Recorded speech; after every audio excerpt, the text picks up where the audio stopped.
আসসালামু আলাইকুম। ১.৫ দিন পর ফের বন্ধ নৌযান। করোনাভাইরাসের সংক্রমণ রোধে ২৩ জুলাই থেকে ৫ আগস্ট পর্যন্ত কঠোর বিধিনিষেধ ঘোষণা করে সরকার। তবে রবিবার ১ আগস্ট রপ্তানিমুখী সব পোশাক কারখানা খুলে দেওয়ায় কাজে যোগ দিতে শুক্রবার রাত থেকেই হাজার হাজার শ্রমিক ও সংশ্লিষ্টরা ঢাকা, গাজীপুর ও নারায়ণগঞ্জসহ বিভিন্ন এলাকায় যাত্রা শুরু করেন। তাদের নিরাপদে কর্মস্থলে ফেরার সুযোগ দিতে সরকার শনিবার রাত থেকে রবিবার দুপুর ১২টা পর্যন্ত গণপরিবহন চলাচলের অনুমতি দেয়।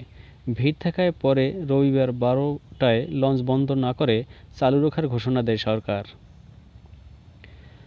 ৩৮ ঘণ্টা চালু থাকার পর আজ সোমবার ২ আগস্ট সকাল ১০টায় লঞ্চ চলাচল বন্ধ হয়ে যায়। এখন পর্যন্ত সরকারি যে ঘোষণা রয়েছে তাতে ৫ আগস্ট পর্যন্ত সব ধরনের নৌযান চলাচল বন্ধ থাকবে। বাংলাদেশ লঞ্চ মালিক সমিতির সহসভাপতি সাইদুর রহমান রিন্টু বলেন, ১.৫ দিন লঞ্চ চলার পর সোমবার সকাল ১০টা থেকে ফের বন্ধ হয়ে গেছে নৌযান।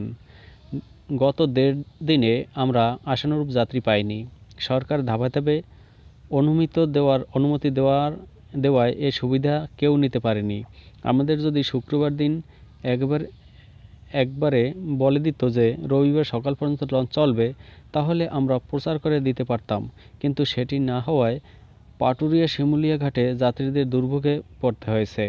আমরা আজ থেকে ৫ আগস্ট পর্যন্ত সরকারের নির্দেশ মতো লঞ্চ বন্ধ রেখেছি। ধন্যবাদ সকলকে।